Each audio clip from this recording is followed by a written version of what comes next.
So hello student, आज के lecture में हम नल एनएफए टू एनएफए का कॉन्सेप्ट देखेंगे कि कैसे हम नल एनएफए को एनएफए में कन्वर्ट करते हैं। तो लास्ट वीडियो में हमने देखा था कि a to the power m, b to the power m, c to the power q, where n, m and q greater than equals to 0 language के लिए हमने डीएफए क्रिएट किया था और साथ में हमने नल एनएफए क्रिएट किया हुआ था। तो नल एनएफए क्या बोलता है कि आपकी फाइनाइट ऑटोमेटा में एक ऐसा मूव होना चाहिए जो नल मूव आपको मिले। तो अगर मिनिमम एक नल मूव आपके फाइनाइट ऑटोमेटा में है तो हम बोलेंगे कि ये आपका नल एनएफए है। ठीक है, तो हमने इस लैंग्वेज के लिए क्या ऑटोमेटा डिज़ाइन किया था नल एनएफए कि मैं ए लेकर क्यू नॉट पे रह सकती हूँ और नल मूव लेकर मैं Q1 पे पहुंची और सेकंड मूवमेंट आप लेंगे B का। ठीक है, अगेन नल लेकर आप फाइनल स्टेट पर पहुंचे। तो ये मैंने डिटेल आपको लास्ट वीडियो में बता दिया है कि क्या कॉन्सेप्ट है आपका ABC की लैंग्वेज एक्सेप्ट करवाने का। ठीक है, तो ये दोनों केसेस हम देख चुके हैं। हमने एक पर्टिकुलर लैंग्वेज के लिए डीएफए भी क्रिएट किया था और इस पर्टिकुलर के लिए एनएफए भी हमने नल एनएफए भी क्रिएट किया हुआ था। तो आपको नल एनएफए मैंने क्रिएट कर दिया। तो अगर आपके पास नल एनएफए का डायरेक्टली आपके पास फाइनाइट ऑटोमेटा गिवन है या फिर आपको कोई गिवन लैंग्वेज ऐसी है जो आपको जीरो से मिल रही है, तो इसका मतलब अगर ए बी सी में से सब आपके जीरो हो सकते हैं, तो वहां पर आपको जो मिनिमम स्ट्रिंग मिलेगी वो आपकी नल होगी। और जो स्ट्रिंग हमें मिलती हैं वो हम ये एक्सपेक्ट करते हैं कि इनिशियल से फाइनल आप नल लेकर फाइनल स्टेट पर पहुंच रहे हैं। ठीक है, तो सेम कॉन्सेप्ट आपका यहाँ पर मैंने नल एनएफए के लिए बनाया है पर्टिकुलर स्ट्रिंग के लिए। तो यहाँ पर देखते हैं कि कैसे आप एनएफए में कन्वर्ट करेंगे। तो सबसे पहले आप हर स्टेट के लिए ये कैपिटल क्यू है, तो कैपिटल क्यू में हमारी कौन कौन सी स्टेट जाएंगी, Q0 जाएगी, Q1 जाएगी और Q2 जाएगी। हर स्टेट के लिए नल क्लोजर हम आइडेंटिफाई करेंगे। अब नल क्लोजर होता क्या है हम देखते हैं। तो सबसे पहले मैं नल क्लोजर कैपिटल क्यू में आपकी इनिशियल स्टेट को इंक्लूड कर रही हूँ। अब Q0 का नल क्लोजर क्या होगा, वो सारी स्टेट जिस पर आप नल लेकर अदर स्टेट पर पहुंच रहे हैं। तो Q0 से नल लेकर आप कहाँ कहाँ पहुंच सकते हैं। तो ऑलवेज Q0 जो भी स्टेट के लिए आप नल क्लोजर निकाल रहे हैं वो स्टेट तो बाय डिफॉल्ट आती ही है। ठीक है, तो ऑलवेज जिस भी स्टेट के लिए आप नल क्लोजर निकाल रहे हैं वो स्टेट आपकी बाय डिफॉल्ट इंक्लूड होगी नल क्लोजर में। अब हम देखते हैं कि Q0 से हम अदर स्टेट पर नल लेकर कहाँ कौन सी स्टेट पर पहुंच रहे हैं। तो Q0 से नल लेकर हम कहाँ पे पहुंच रहे हैं, Q1 पर। और शायद आप Q1 से भी बाई डिफॉल्ट मतलब Q0 से आप Q1 पे पहुंचे नल लेकर और Q1 से नल लेकर आप Q2 पे भी पहुंच रहे हैं। तो इसका मतलब हम बोल सकते हैं कि Q0 से आप नल लेकर Q2 पे पहुंच सकते हैं। तो सेम चीज़ आप यहाँ पर आपका Q2 भी आएगा। अब Q2 के बाद और कोई मूवमेंट्स नहीं है नल का, तो हम यहाँ पर ही स्टॉप करेंगे। अब Q में मेरी Q0 कवर हो चुकी है, मैं लेती हूँ इंटरमीडिएट स्टेट आपकी Q1। अब बैक पर तो आप जाएंगे नहीं, ऑफकोर्स Q1 जब आपने स्टेट ली तो आपकी सेम स्टेट तो क्लोजर में ऑलवेज जाती है। अब मैं Q1 से नल लेकर और किस स्टेट पर जा पा रही हूँ, Q2। ठीक है, तो मैं Q1 के नल क्लोजर में क्या क्या इंक्लूड हुआ, एक तो Q1 जो बाय डिफॉल्ट आएगी और Q1 से आप Q2 पर मूव कर रहे हैं। ठीक है, अब हम बात करते हैं Q2 की।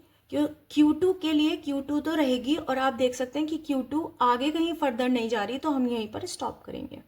तो सबसे पहले आपका क्या काम है कि जो भी आपको गिवन नल एनएफए है उसके बेसिस पर आप क्या निकालें, नल क्लोजर निकालें और फिर आप कन्वर्जन करें नल एनएफए में। ठीक है, तो ये आपकी एनएफए की टेबल है। अगेन जब आप टेबल बनाते हैं तो यहाँ पर आपके आएंगे स्टेट्स और यहाँ पर आपके आएंगे इनपुट्स। तो मैंने इनपुट्स हैं A B C, तो A B और C के लिए पाथ बना लिया। इससे पहले एक और हम नल का फॉर्मूला लेते हैं। जो भी आप मूवमेंट्स बनाएंगे आप इस फॉर्मूले के बेसिस पर बनाएंगे। तो आपका ट्रांजिशन डेल QI बेसिकली कौन से स्टेट है, Q0, Q1 और Q2। तो I रिप्रेजेंट कर रहा है आपका 0, 1 और 2 को। ठीक है, किस स्टेट पर क्या इनपुट, X रिप्रेजेंट कर रहा है इनपुट, जो कि हमारे केस में हो सकता है A B C। तो आपको मैं जनरलाइज फॉर्मूला बता रही हूँ। तो अगर आपका डेल ट्रांजिशन फंक्शन है वो किसी स्टेट पर एक्स इनपुट लेकर कहाँ कहाँ जा सकता है, अगर आपका नल NFA है तो सबसे पहले आपका नल क्लोजर, मैं फॉर्मूला लिख रही हूँ फिर आपको डिटेलली एक्सप्लेन करती हूँ।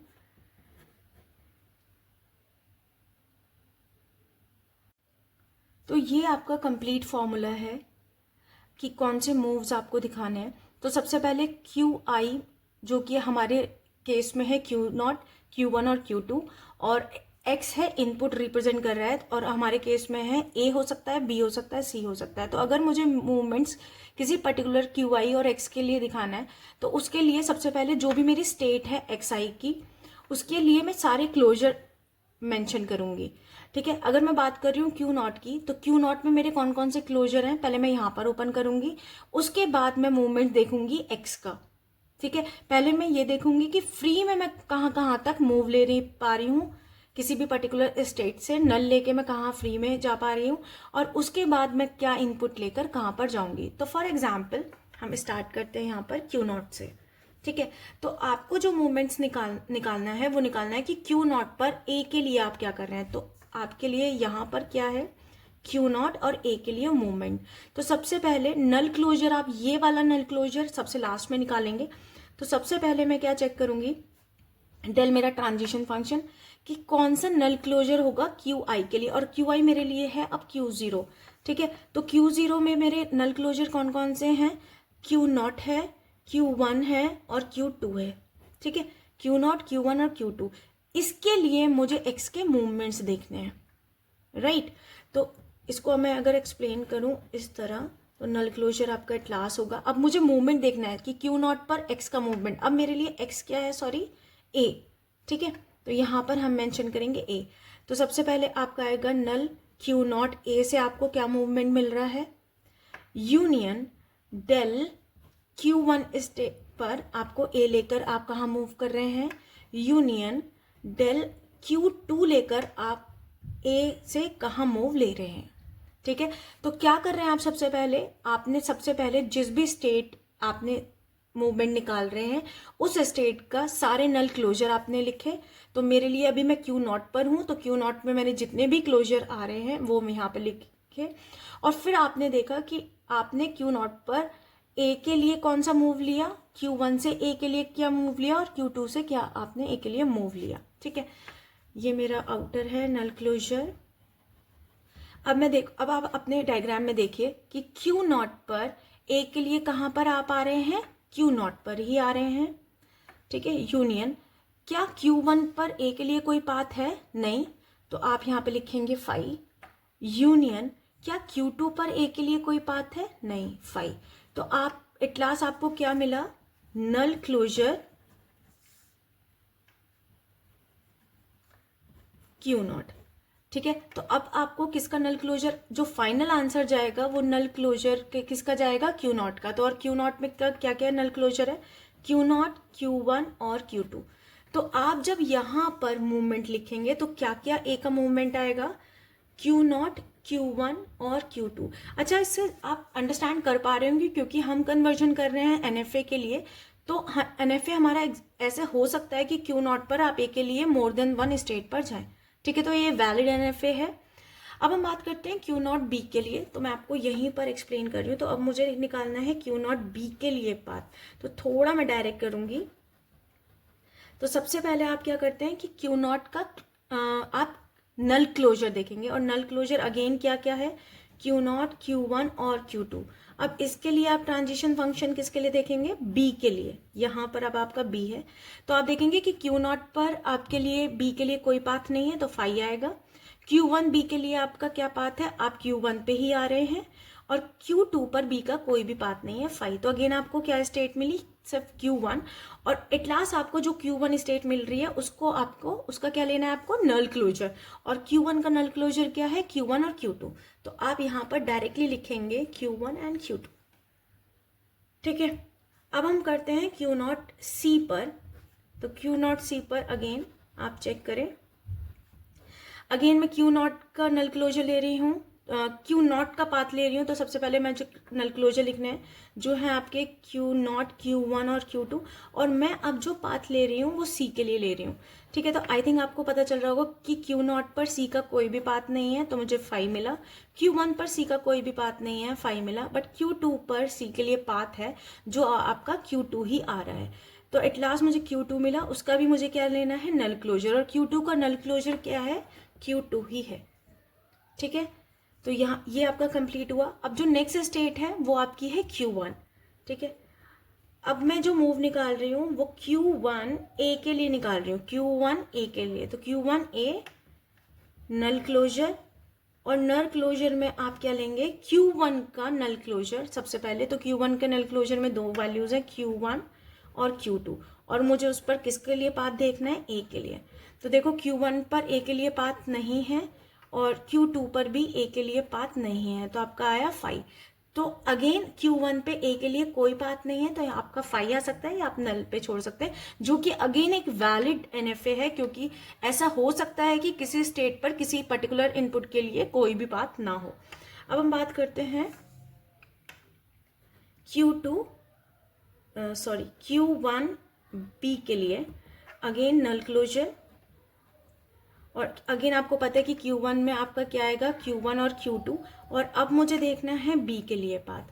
ठीक है, तो B के लिए आप देख रहे हैं कि Q1 पर B के लिए पाथ है, अदरवाइज Q2 पर B के लिए 5 है, तो जो आपका Q1 ही है। तो अगेन मैं Q1 मेरा आया और Q1 का मैं क्या निकालूंगी, नल क्लोजर। तो आई थिंक Q1 और Q2 आ जाएगा, तो Q1 और Q2 आपका आ गया। ठीक है, अब हम देखेंगे Q1C के लिए मूव। अगेन फॉर्मूला है आपका नल क्लोजर, और अगेन आपका Q1 के लिए आप सबसे पहले Q1 के नल क्लोजर निकालेंगे। तो Q1 के नल क्लोजर अगेन आपका क्या है, Q1 और Q2, और यहाँ पर देखेंगे कि C के लिए कौन कौन से आपने मूव लिए। तो Q1 पे C के लिए कोई पाथ नहीं है, Q2 पे C के लिए पाथ है, लेकिन ध्यान रखिएगा कि अगर आप यूनिवर्सिटी एग्जाम में करेंगे तो पूरा का पूरा इस तरह के स्टेप्स फॉलो करके करेंगे। ठीक है, मैं थोड़ा डायरेक्टली कर रही हूँ क्योंकि अदरवाइज आपकी वीडियो थोड़ी लेंदी हो जाएगी। ठीक है, तो Q1 पे C का कोई पाथ नहीं है, और Q2 C पर Q2 पर ही ला रहा है। ठीक है, तो अगेन Q2 का जब मैं नल क्लोजर निकालूंगी तो आपका Q2 ही आएगा। ठीक है, तो मैंने Q1 पर C पर क्या आ गया आपका, Q2। अब मेरी लास्ट स्टेट बची है Q2।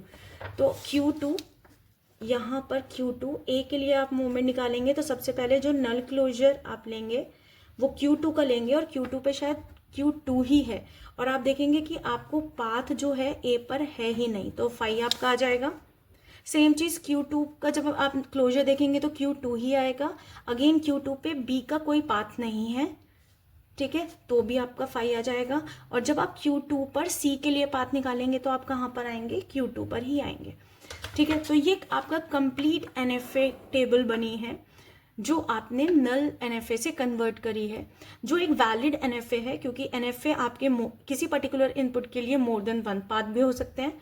और आप देखेंगे कि Q1 पर ऐसा भी पॉसिबल है कि किसी पर्टिकुलर इनपुट के लिए कोई पाथ ही एग्जिस्ट नहीं कर रहा।